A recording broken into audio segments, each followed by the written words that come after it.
بسم اللہ الرحمن الرحیم۔ السلام علیکم ورحمۃ اللہ وبرکاتہ۔ آج کی اس ویڈیو میں ہم بات کریں گے کہ ایک ایسا عمل ہے جو رزق کے بند دروازے کھول دیتا ہے، جو قرض، تنگ دستی، پریشانی، بیماری سب کو پیچھے چھوڑ دیتا ہے، اور وہ عمل نہ مہنگا ہے نہ مشکل۔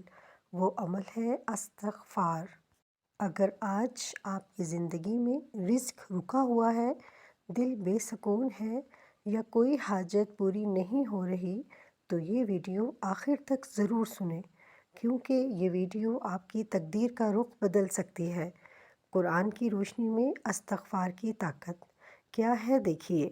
اللہ تعالیٰ قرآن میں فرماتے ہیں، فَقُلْتُ اسْتَغْفِرُوا رَبَّكُمْ إِنَّهُ كَانَ غَفَّارًا يُرْسِلِ السَّمَاءَ عَلَيْكُمْ مِدْرَارًا وَيُمْدِدْكُمْ بِأَمْوَالٍ وَبَنِينَ وَيَجْعَلْ لَكُمْ جَنَّاتٍ وَيَجْعَلْ لَكُمْ أَنْهَارًا۔ سورہ نوح آیت نمبر 10 سے 12۔ ترجمہ: اپنے رب سے استغفار کرو، بے شک وہ بڑا معاف کرنے والا ہے۔ وہ تم پر آسمان سے خوب بارش برسائے گا، تمہیں مال اور اولاد سے نوازے گا، اور تمہارے لیے باغات اور نہریں بنا دے گا۔ غور کریں، اللہ نے دولت، رزق، اولاد، خوشحالی سب کو استغفار سے جوڑ دیا۔ اب میں آپ کو حدیث کی روشنی میں دولت اور حاجت کے پورا ہونے کے بارے میں بتاتی ہوں۔ نبی کریم صلی اللہ علیہ وآلہ وسلم نے فرمایا، جو شخص استغفار کو لازم پکڑ لے، اللہ اس کی ہر تنگی سے نکلنے کا راستہ بنا دیتا ہے، ہر غم سے نجات دیتا ہے، اور اسے وہاں سے رزق دیتا ہے جہاں سے اسے گمان بھی نہیں ہوتا۔ سنن ابو داؤد۔ یہ کوئی کہانی نہیں، یہ نبی صلی اللہ علیہ وآلہ وسلم کا وعدہ ہے۔ اب میں آپ کو ایک سچا واقعہ سناتی ہوں جو حضرت حسن بصری رحمۃ اللہ علیہ کا ہے۔ حضرت حسن بصری کے پاس لوگ آئے۔ ایک نے کہا، میں غریب ہوں، رزق نہیں۔ دوسرے نے کہا، اولاد نہیں ہو رہی۔ تیسرے نے کہا، بارش نہیں ہو رہی۔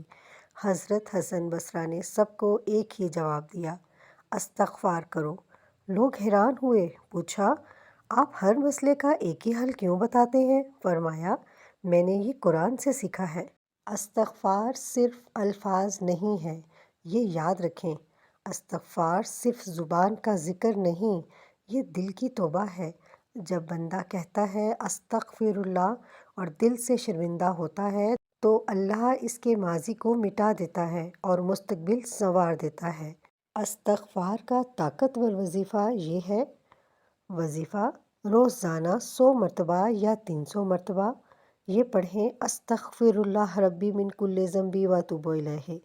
بہترین وقت: فجر کے بعد یا تہجد کے وقت یا سونے سے پہلے۔ پھر دل سے اپنی حاجت اللہ کے سامنے رکھیں، الفاظ کی ضرورت نہیں، آنسو کافی ہیں۔ دیکھیے، یاد رکھیے، استغفار تقدیر بدل دیتا ہے، رزق گناہوں سے روکتا ہے، استغفار سے چلتا ہے۔ جو اللہ سے مانگتا ہے خالی نہیں لوٹتا۔ استغفار کمزوروں کا نہیں، یقین والوں کا عمل ہے۔ جب راستے بند ہوں، استغفار کرو۔ اگر آج آپ ٹوٹے ہوئے ہیں تو یاد رکھیں، اللہ ٹوٹے دلوں کے قریب ہوتا ہے۔ آج سے استغفار کو اپنی زندگی کا حصہ بنا لیں، پھر دیکھیں کیسے اللہ آپ کے لیے وہاں سے راستے کھولتا ہے جہاں آپ نے سوچا بھی نہیں ہوگا۔ اللہ کبھی مایوس نہیں کرتا، بس مانگنا آنا چاہیے۔